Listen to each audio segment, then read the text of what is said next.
আজকের আলোচনায় আমরা জানবো চেকেন্দা ভান্ডারী বাবার মন্দিরে এক সপ্তাহ ব্যাপী লক্ষ্মী পূজায় যে মেলা অনুষ্ঠিত হয় সেটার সম্পর্কে আমরা আজকে জানবো। জলপাইগুড়ি জেলার কান্তি ব্লকের চেকেন্দা ভান্ডারী বাবার মন্দিরে প্রতি বছর লক্ষ্মী পূজায় এক সপ্তাহব্যাপী একটি ঐতিহ্যবাহী মেলা অনুষ্ঠিত হয়। এই মেলাটি স্থানীয় জনগণের কাছে অত্যন্ত গুরুত্বপূর্ণ এবং এটি ধর্মীয় ও সাংস্কৃতিক ঐতিহ্যের অংশ হিসেবে বিবেচিত হয়।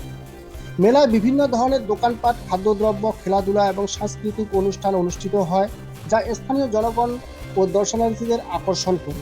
এছাড়া মন্দিরে বিশেষ পূজা অর্চনা, ভক্তিমূলক সঙ্গীত এবং ধর্মীয় আলোচনা অনুষ্ঠিত হয়, যা ভক্তদের আধ্যাত্মিক উন্নতির জন্য সহায়ক। স্থানীয় বাসিন্দারা জানান, এই মেলা তাদের জীবনের একটি গুরুত্বপূর্ণ অংশ এবং এটি তাদের সামাজিক ও সাংস্কৃতিক বন্ধনকে সুদৃঢ় করে। মেলায় অংশগ্রহণ করে তারা একে অপরের সঙ্গে সম্পর্ক গড়ে তোলে এবং ধর্মীয় আচার অনুষ্ঠানে অংশগ্রহণ করে আধ্যাত্মিক শান্তি লাভ করে। স্থানীয় প্রশাসন ও পঞ্চায়েতের পক্ষ থেকে মেলার সুষ্ঠু ও নিরাপদ আয়োজনের জন্য যথাযথ ব্যবস্থা গ্রহণ করা হয়। পুলিশের পক্ষ থেকে নিরাপত্তা ব্যবস্থা জোরদার করা হয় এবং স্বাস্থ্য বিভাগের পক্ষ থেকে স্বাস্থ্য সেবা প্রদান করা হয়। এভাবেই চেকেন্দা ভান্ডারী বাবার মন্দিরের লক্ষ্মী পূজা মেলা স্থানীয় জনগণের ধর্মীয় ও সাংস্কৃতিক জীবনের একটি অবিচ্ছেদ্য অংশ হিসেবে বিবেচিত হয় এবং এটি প্রতি বছর সাফল্যের সঙ্গে অনুষ্ঠিত হয়। এই মেলায় অংশগ্রহণ করে সব ধর্মের মানুষই, হিন্দু, মুসলিম, খ্রিস্টান, সবাই আসে এই মেলায়। এই ছিল আজকের আলোচনা। আপনারা দেখতেছেন এমএস নিউজ ইন্ডিয়া।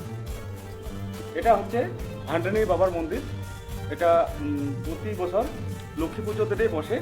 তো 3 দিন ভোগ প্লাস সাথে বলিও চলে। আর 3 দিন ভোগ আর বলি হওয়ার পরে 7 দিন ব্যাপী মেলা চলে। এখানে প্রচুর লোকের ভিড় হয়, সব ধর্মের লোক এখানে সমাগম হয়, সবাই আসে, দূর দূরান্ত থেকে লোক আসে।